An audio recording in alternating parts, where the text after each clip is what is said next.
What's going on, Aurora Alliance, and welcome back to a brand new Star Wars Battlefront 2 video. And today we're going to be talking about the brand new patch 1.1 for Battlefront 2, which was released today, which brings some new content to the game as well as fixes some issues and changes some of the weapons and heroes and characters and things like that. But before we get fully into this video, make sure to let me know down in the comment section below what you think of today's patch. Are you happy with the new content, and do you think that some of the patches are pretty reasonable? Make sure as well, if you are new to the channel, to subscribe to be kept up to date with Battlefront 2 content and see exclusive gameplay videos in the future. But now let's talk about the new content and the patch notes for patch 1.1 for Battlefront 2. So we've now got a brand new blast map, which is Crait, and they said that they're expanding the ways you can play on Crait by bringing this map to the Blast game mode. We get to battle in the mines among the machinery and crystals left over from the previous occupants, which are obviously the Rebels and then the Resistance in The Last Jedi. More new content is Iden Versios Inferno Squad TIE Fighter. Now available as a new hero starfighter in multiplayer matches, Iden Versio leads by example from her personal Inferno Squad TIE Fighter, custom built for Inferno Squad. This modified TIE has seen heroic service in the name of the Emperor.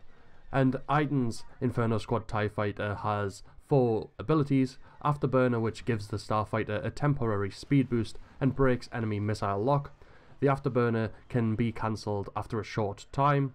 Laser Barrage, which charges up a rapid fire barrage which deals high damage. Dual Proton Torpedoes, which fires 2 proton torpedoes which track the locked target and deal high damage. And Inferno Leader. For the duration of Inferno Leader, all enemies within a radius are revealed to allied players. These enemies receive increased damage from all sources. Iden Versio's Inferno Squad TIE Fighter also comes with some new star cards: Engine Heat Dissipator, Advanced Torpedoes, Vengeful Barrage, Flight Commander, Reinforced Hull, Tuned Lasers, Advanced Capacitors, Repair Systems, Elite Pilot, and Engine Upgrade. I'm not going to go fully into those. You can have a look for them yourself or go and check out the patch notes, which are down in the description below if you just follow the link down there. Iden's Inferno Squad TIE Fighter also comes with new milestones: Rapid Assault, used Iden Versio's Inferno Squad TIE Fighter Afterburner ability 25 times. Precision Strike, achieve 25 dual proton torpedo kills with Iden Versio's TIE Fighter. Hope Cannot Save Them, achieve 25 laser barrage kills with Iden Versio's TIE Fighter. And Avenge Our Emperor, use Iden Versio's TIE Fighter Inferno Leader ability 25 times. Some hero changes are as follows: Finn has reduced base damage of his EL-16 from 65 to 45. They have also reduced the time before heat cooldown kicks in from 3.5 to 1.5 seconds, and they have reduced damage of each Deadeye shot from 40 to 30. I think these are pretty reasonable changes, to be honest with you. I don't think they're over the top. Phasma has had one change, and they have reduced the heat generated per shot of her F-11D. There has been no update on her staff at the moment, but that will probably come in a later patch.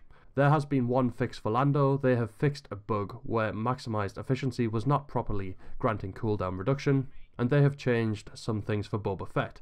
They have reduced the damage per rocket of Rocket Barrage from 90 to 78. They have reduced the inner damage radius for each rocket of Rocket Barrage from 2 to 1.5 meters, and they have reduced the outer damage radius for each rocket of Rocket Barrage from 4 to 3 meters. There have been some changes to the classes and special units. The Wookiee Warriors have had reduced Bowcaster center projectile damage multiplier from 1.3 to 1. They have lowered Bowcaster fall-off distance at the start from 20 to 10 meters, and at the end from 30 to 25 meters. They have reshuffled Bowcaster explosion damage and projectile damage to make fall-off have higher effect, and they have increased Bowcaster heat per shot. The Specialist has had a couple of changes as well. They have reduced the size of Scope Glint, which is really good in my opinion. They have added Scope Glint to the following long-range weapons: EL-16 HFE, A280, Pulse Rifle, and Captain Phasma's F-11D. They have reduced heat per shot for the following long-range weapons: Falcon 38X, E5S, DLT-20A, DLT-19X, A180, and DLT-19D. And they have increased the burst per minute of the infiltration variance from 100 to 130. The Heavy has had reduced the area of effect of supercharged and explosive sentry, and increased heat per shot for supercharged sentry from 0.015 to 0.017. The Officer has reduced explosion damage when turret is destroyed by blaster fire from 150 to 25, and there have been some weapon changes as well. The CR2 now has lowered start damage from 17 to 16, lowered end damage from 9 to 8, and reduced damage fall off end distance from 40 to 30. Barrage has had reduced inner blast radius from 3.5 to 2 meters, increased outer blast radius from 5 to 6 meters, increased explosion damage from 55 to 100, and the Blurg 1120 has had reduced fall off start distance from 20 to 15 meters, reduced start damage of explosive shot from 29 to 26, reduced end damage of explosive shot from 10 to 8, reduced inner blast radius of explosive shot from 0.8 to 0.7 meters, reduced outer blast radius of explosive shot from 2 to 1.8 meters, and reduced accuracy of the final shots when burst mode is equipped. The trip mine has had some changes as well, increased the number of mines that can be deployed at the same time from 1 to 2, and they have raised the time until the mines disappeared after death from 5 to 15 seconds. And there have been some general fixes as well. They have fixed a bug where both the Officer's recharge command and Finn's big deal abilities were not affecting heroes or special units properly. They have fixed an issue where each sector on the minimap would not light up properly the first time an enemy fired. They have reduced the fade in time for a minimap sector from 0.3 to 0.1 seconds. They have had stability improvements and various MISC bug fixes. For the first patch of 2018, I do think that this is a reasonable patch, and it fixes a lot of things that people complained about, and it also adds new content, and the new content is really what we want. The fact that they have added a new blast map for Crait, so that if you only ever play Blast, you can actually take part in The Last Jedi by playing on Crait is really cool, and the fact that they've brought in Iden Versios Inferno Squad TIE Fighter, I know it's a small thing and it's in the campaign, but it's cool that they are adding new vehicles to the game, even if it's not through a DLC season.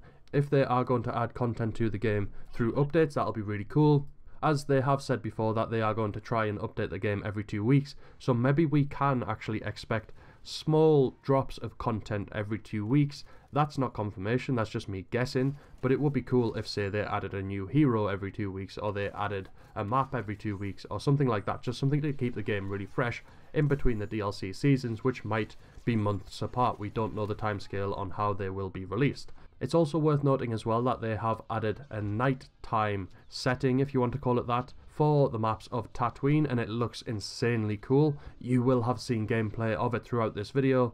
I'm really glad they are adding different settings for the maps so that it's not the same every single time you play a map. And I think it's good that they are keeping the game up to date every 2 weeks by changing things with the weapons or things with the classes and just general things that people might complain about, which make the game less fun for everyone else. But like I said at the start of this video, make sure to let me know down in the comments section below what you think of this patch and what you think of the new content. Make sure to smash a like on this video if you have enjoyed it, and if you're new to the channel, make sure to subscribe to join the Aurora Alliance, be kept up to date with Battlefront 2 content, and see exclusive gameplay videos in the future. But other than that, may the Force be with you.